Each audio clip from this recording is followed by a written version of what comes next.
இந்த ஊருக்குள்ள திமிரு பிடிச்ச டிராகன் ஒண்ணு இருக்கு. இதுக்கு எப்பெல்லாம் போர் அடிக்குதோ அப்பெல்லாம் இங்க வந்து அரச குடும்பத்தை சேர்ந்தவங்கள வம்பளுக்கு ஃபன் பண்றதுதான் இதோட பொழுதுபோக்கே. இந்த ஜனங்களை பயமுறுத்தணும்னா அப்பப்ப மர்டர் பண்ணணும், இல்ல பால் குடிக்கணும். இதனால அரண்மனையில் உள்ளவங்க எல்லாம் எப்போ என்ன ஆகுமோன்னு தெரியாம மரண பயத்துல உசுர கையில புடிச்சிட்டு உட்கார்ந்துருக்க. நான் போறவா தெரியும் டேடே, நான் போடுறேன். கமான் கபிலா. சரி, அவனே வெளியே வந்து டிராகனை கொல்றேன்னு சொல்றான். இவனுக்கு ஒரு சான்ஸ் கொடுத்துதான் பாப்போமே நாள் அனுப்பி விடுறாங்க. இன்னமே நான் என்ன பண்றேன்னு மட்டும் பாருங்க. சாதாரணமாலாம் வரல, வேற மாதிரி வந்திருக்கேன் இந்த வாட்டி. விடவே மாட்டேன். தலைவன் போயிட்டு டிராகனுக்கு டின்னர் ஆயிருவான்னு பார்த்தா அதையே கொன்னு அதோட தலையவே வெட்டி கொண்டு வந்துடுறாரு. பண்டிகையை கொண்டாடுங்க. மனுஷ ஜென்மம் தானா எங்கிட்ட சொல்லி தொலைஞ்சிக்கலாமல மாகாரி வந்தவனே. இன்னைக்கு நைட்டு நம்ம கோவக்கார சாமுராய்க்கு இந்த கொடூரமான நிஞ்சாவும் பயங்கரமா சண்டை போட்டுக்க போறாங்க. 110 கிலோ வெயிட் தூக்குற அந்த லாரன்ஸ் ஒன்னு அடிக்கிறது பெருசு கிடையாது. இல்ல சண்டைக்கு வர்றையா தெரியுதுல்ல மண்ட பத்திரம். இப்ப சாமுராய் சாமா ஸ்பீடா கத்தியை எடுத்துக்கிட்டு நிஞ்சாவை அட்டாக் பண்ண வர பதிலுக்கு அந்த ஜாக்கி சான் அட்வென்ச்சர்ஸ்ல வர சாடகான்ஸ் மாதிரி நிஞ்சா பிளேட தூக்கி வீசுவாருன்னு பார்த்தா இப்பவே டவுன்லோட் பண்ணுங்க ஜங்கலி ரவி. இவர்கிட்ட சீட்டு கட்டு இருக்குன்னா அப்ப இவரோட நிஞ்சா பிளேட்ஸ் எல்லாம் யார்கிட்ட இருக்கும்? அத நான் சொல்றேன். இந்தாங்களா ஆளு 50 ரூபா 50 50 50 50. கொடூரமா இருக்கு.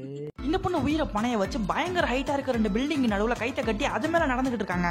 ஏடா அப்ப தரைக்கு இதுக்கு எவ்வளவு தூரம்டா? 500 அடிக்கு மேல இருக்கும்டா. 500 அடியா? ஓ குரலி வித்தையா? இவங்க எப்ப என்ன ஆகுமோன்னு தெரியாம பயத்திலையும் பதட்டத்திலையும் கஷ்டப்பட்டு பேலன்ஸ் பண்ணிட்டு இருக்க.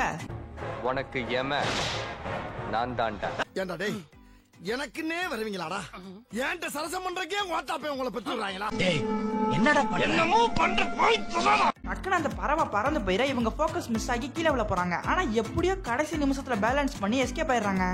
என்னடி இது? சரி, நான் செவனே தானா போய்க்கிருந்தேன்.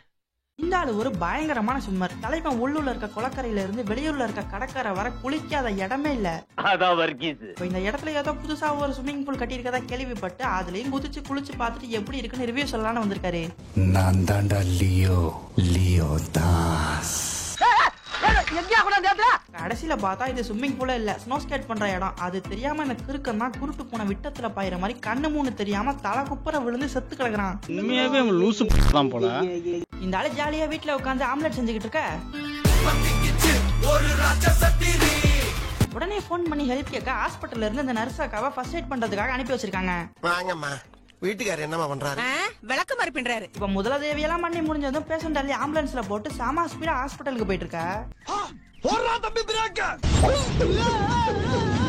Excuse me, sorry for the disturbance. ஏதோ நடந்து போச்சுன்னு பேஷண்ட கொண்டு வந்து கரெக்ட் டைம்க்கு ஹாஸ்பிட்டல் அட்மிட் பண்ணிடுறாங்க. நர்ஸ் அந்த போலி பியானடு ஏப்ரல் ஃபூல். ஏய் இது ஆல்ரெடி போய் 2 நாள் ஆயிடுச்சேடா. இந்த ஆர்வ கோளார் நர்ஸ் அக்கா தான் காலையில ஆக்சிடென்ட் ஆனப்ப பேஷண்ட்டுக்கு பதிலா மியூசியம்க்கு போக வேண்டிய மம்மியை மாத்தி தூக்கிட்டு வந்திருக்கு. இப்ப மியூசியம் வாசல்ல வச்சு மம்மியை வண்டில இருந்து எடுத்து வெளியே வைக்க. ஐயோ அதிசயத்தை பாருங்களேன். இது அதிசயம் இல்லையா? கனெக்ஷன் கட்டாயி மாறி வருதியா?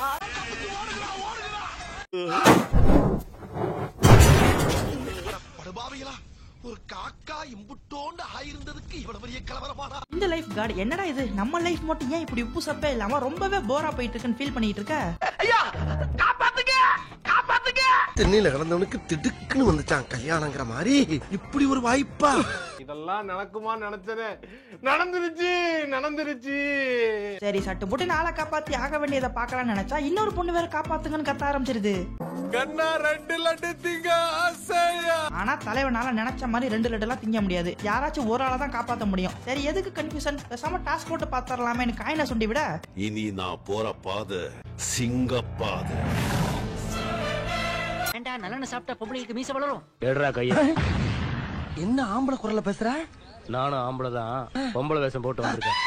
கடைசியில பார்த்தா இது பொம்பளையே இல்ல, ஒரு கொலகாரன் அந்த பொண்ணை போட்டு தள்ளுறதுக்காக பொம்பளை வேஷத்துல வந்து நம்மளுக்கு நாமத்தை போட்டிருக்கான்.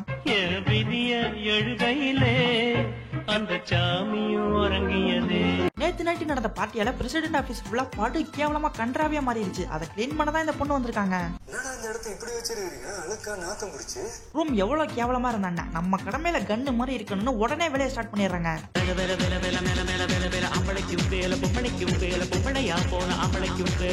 இப்ப எல்லா வேலையும் பக்காவா முடிஞ்சு ரூமே சும்மா பாலா பாலான்னு ஜொலிக்குது.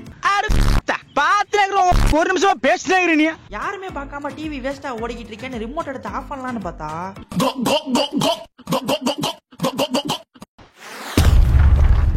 தர்மத்துக்கு எதிரான தீய சக்தி நீ. மரியாதையா என் முன்னாடி இருந்து போயிடு. இந்த பொண்ணு இவங்க ஹஸ்பண்ட் கூட நைட் டைம்ல ஹோட்டலுக்கு சாப்பிட வந்திருக்காங்க.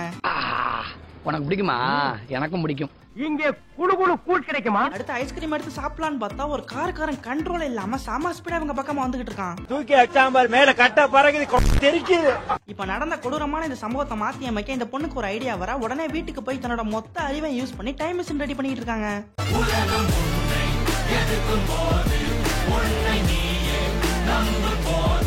அடுத்து இந்த டைம் மிஷினை யூஸ் பண்ணி கரெக்டா ஆக்சிடென்ட் நடக்கிறதுக்கு கொஞ்ச நேரத்துக்கு முன்னாடி வந்துடுறாங்க. இந்த வாட்டி மிஸ் ஆகாதுல்ல?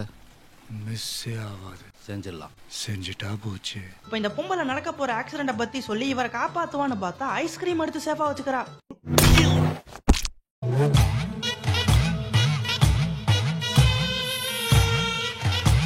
இந்த ரெண்டு பெண் கோயினும் உருகுற பனிமலைக்கு மேல உயிரை கையில புடிச்சுக்கிட்டு நின்னுகிட்டு இருக்குங்க.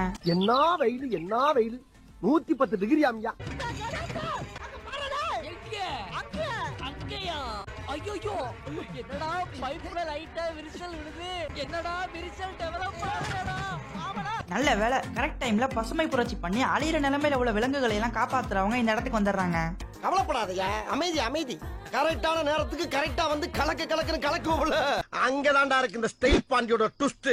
அவ்வளவுதான், நம்மள முடிச்சு விட்டீங்க போங்க. இந்த கோமாளி ஸ்கூல் ஃபங்க்ஷன்ல பெர்ஃபார்ம் பண்ணலான்னு போயிட்டு இருக்க. சில்லற காசு எவ்வளவு வச்சிருக்க? சில்லற காசு எடு. போப்பா. நானே பீடி வாங்க காசு இல்லாம எட்டனா கலா வந்திருக்கேன். சில்லற காசு வேணுமாம்ல, சில்லற காசு. சரி இருடா, குத்தி தொலைஞ்சிடாத, நான் உனக்கு ஒரு ட்ரிக் பண்ணி காட்டுறேன்னு பலூன் எடுத்து எதையோ பண்ண ஆரம்பிச்சிடறாரு. கட வண்டி காமாட்சி வண்டி கிழக்கே போகும் பொள்ளாச்சி வண்டி. கடைசியில பலூனே கன்னா செஞ்சு திருடனே மிரட்டி விட்டுறாரு. டேய் அதெல்லாம் அறிவை யூஸ் பண்ணி தான்டா எல்லா இடத்துலயும் ஆட்டை போட்டுருக்கேன்.